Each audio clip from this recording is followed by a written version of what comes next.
Neil, where does this leave Mitt now in terms of the delegate count, and also where does it leave Rick Santorum? Well, on the delegate front, it widens his margin all that much more, and it turns this really into a race not so much against Mitt Romney and Rick Santorum as a Mitt Romney against himself and the calendar. I mean, the real suspense that's left in this race at this point, I think, is mainly can Mitt Romney secure the delegates he needs to win the nomination. And the guys that are lurking around, Santorum and Gingrich, to the extent that they'll continue to lurk around, are doing so mainly in case he can't get there. There's not really much chance, increasingly, that Santorum could catch up with him and actually win the nomination himself. Right, so where is the delegate tally? Okay, here we have it on screen now. So we're looking at the Illinois delegate tally. Mitt Romney took 43, and he's got 563 total. And Rick Santorum trailing quite a bit behind. But Neil, one of the things also, and we'll come back to you in 1 second, we'll go soundbite here in a moment, from Mitt Romney, what he's been doing now is trying to turn the focus not on Rick Santorum or Newt Gingrich, but to President Obama and try and make himself the front runner by doing that. Let's take a listen. For 25 years, I lived and breathed business and the economy. You can't learn that teaching constitutional law at University of Chicago, all right?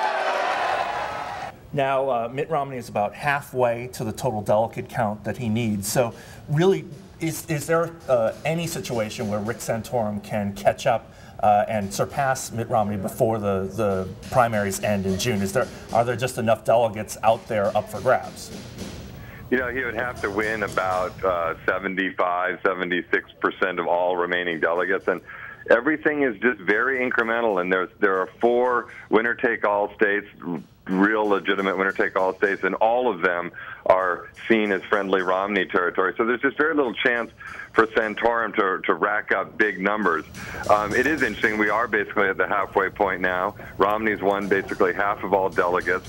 As we wrote about in a story today, if he were to continue at this pace, he would secure the nomination on the last day, June 26th, in Utah. So he's going to need to pick up his pace, but I think April is going to be a good month for him to do that.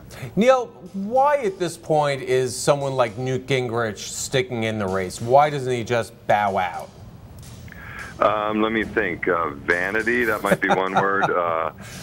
Pleasure at standing behind podiums. Ego. And giving Do you long see speeches. ego involved at all? I mean, that's basically it. And the idea that, I was laughing the other day, we always have the term stalking horse, using horse racing terminology, hoping that somebody will stumble or that you'll make a late turn around before coming around the clubhouse side and whatever. And in this case, Gingrich is more like a hyena, kind of like stalking behind the herd, hoping that somebody just dies, basically, because he's not going to be doing any late bursts. He would have to basically win every delegate from now on to secure the nomination.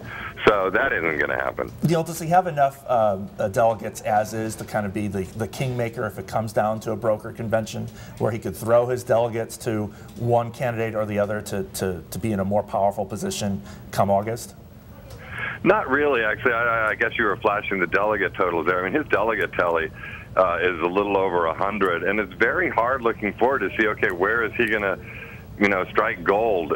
He's just fading. And last night on TV, he talked a bit about how, at the moment, Romney looks like clearly the guy that's going to take it, and conservatives need to figure out what their pathway forward is, I guess, kind of suggesting that maybe Santorum should get out. But you guys were just talking at the beginning about Chicago and your familiarity with the area. I mean, what's fascinating, Romney got about 22,000 votes more last night than John McCain in 2008 did out of Cook County, which, as you know, is not really thought to be a big Republican stronghold. Their vote tally statewide was essentially even. So here's a guy that's showing big surges of support, basically in Democrat territory. I mean, there are obviously a lot of Republicans. Cook County is a big county. But his showing in Cook County and in the collar counties, Lake County and so on around Chicago, was where he won it. And he lost a lot of counties down south. And it's this fascinating profile that we're seeing of Mitt Romney as he goes forward, that he's basically sort of mimicking the Democratic map and winning certain states like Illinois. His map looks strikingly similar to the map that Barack Obama won Illinois by in the general election in 2008. So that's that's going to just be interesting to see how that unfolds going forward and what that really means going up against Obama.